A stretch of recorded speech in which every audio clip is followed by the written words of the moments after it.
Mattress is a great way of making a vertical seam between two pieces of fabric that's virtually invisible. You start off by taking your needle between the first and the second stitch on one piece of fabric. And if you look closely, you'll see there's a little horizontal bar of yarn there. And so you just catch it with your needle and pull it through. And then you do the second thing with this opposite piece of fabric. Now, notice that I haven't secured my yarn in any way. I've just left it loose and hanging down. So I'll go through the second side in the same way. And when I pull it through, again, I'm not pulling it tight. I'm leaving maybe 1 centimetre of yarn there. And I'll do the same thing on the next side.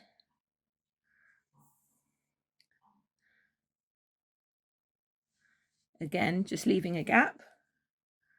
And I'm going to work all the way up, going across each ladder between the first and second stitch on each piece of fabric until I've done maybe 6 or 7 stitches.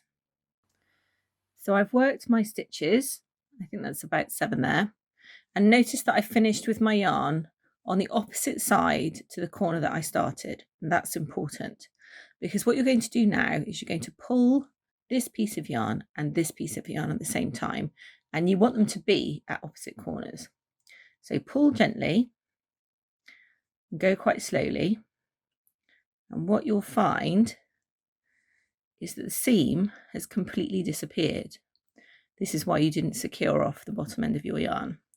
Now, if you're careful, pull it through just from the top so that you haven't got too long a piece of yarn at the bottom end. So I've just worked another 6 or 7 stitches and I'm going to repeat the process. Now, when you're doing this next set of tightening up, what you'll notice is that it's a little bit trickier because you're pulling from lower down.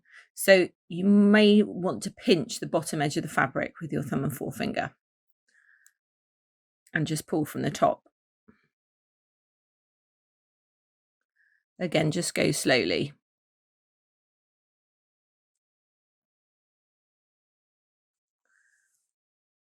There you go.